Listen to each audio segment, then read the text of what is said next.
Hi, boys and girls. I'm here today to share a story with you, a winter story called The Mitten, and it's written by Jan Brett, also illustrated by Jan Brett. So she wrote the story and drew the pictures. Once there was a boy named Nicky who wanted his new mittens made from wool as white as snow. At first, his grandmother, Baba, did not want to knit white mittens. "If you drop one in the snow," she warned, "you'll never find it." But Nicky wanted snow white mittens, and finally, Baba made them. After she finished, she said, "When you come home, first I will look to see if you are safe. And then I will look to see if you have your snow white mittens." So off Nicky went, and it wasn't long until one of his new mittens dropped in the snow and was left behind. There it is, his white mitten dropped on the white snow. A mole, tired from tunneling along, discovering the mitten and burrowed inside. It was cozy and warm and just the right size, so he decided to stay. There's the mole in the mitten. Looks like he has another friend to join him. A snowshoe rabbit came hopping by. He stopped for a moment to admire his winter coat. It was then that he saw the mitten, and he wiggled in, feet first. The mole didn't think there was room for both of them, but when he saw the rabbit's long kickers, he moved over. He didn't want to get kicked by the rabbit. Next, a hedgehog came snuffling along. Having spent the day looking under wet leaves for things to eat, he decided to move into the mitten and warm himself. The mole and the rabbit were bumped and jostled, but not being ones to argue with someone covered with prickles, they made room. So now we have 3 animals inside the mitten. As soon as the hedgehog disappeared into the mitten, a big owl, attracted by the commotion, swooped down. When he decided to move in also, the mole, the rabbit, and the hedgehog grumbled.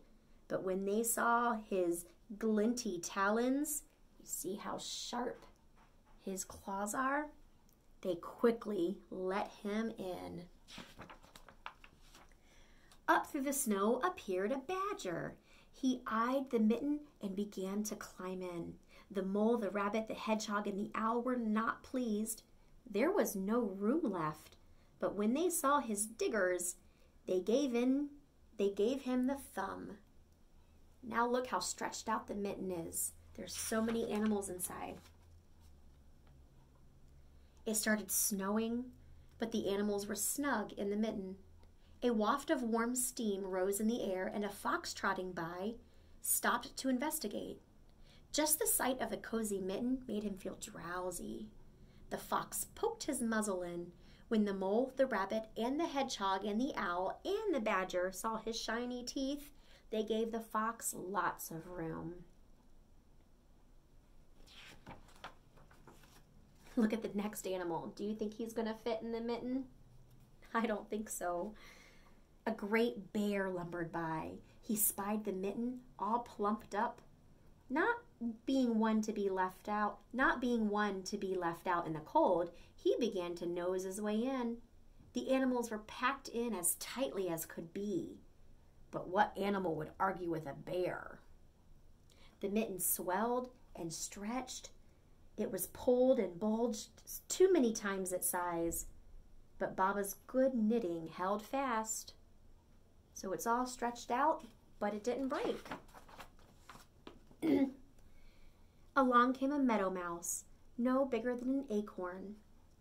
Do you see the mouse? He found a spot right on the bear's nose. She wriggled into one space left and made herself comfortable on the top of the great bear's nose. I think she's a brave little field mouse. The bear, tickled by the mouse's whiskers, gave an enormous sneeze. Achoo! The force of the sneeze shot the mitten up into the sky and scattered the animal in all directions. On his way home, Nikki saw a white shape in the distance. It was the lost Mitten, silhouetted against the blue sky. As he ran to catch his snow-white Mitten, he saw Baba's face in the window. First, she looked to see if he was safe and sound, and then she saw that he still had his new mittens. The end. But look at Grandma as Baba, she's investigating. She sees one mitten that's normal size and the other mitten that's all stretched out. And neither of them really know why, do they? All right, thanks for joining me today. Have a great day, boys and girls.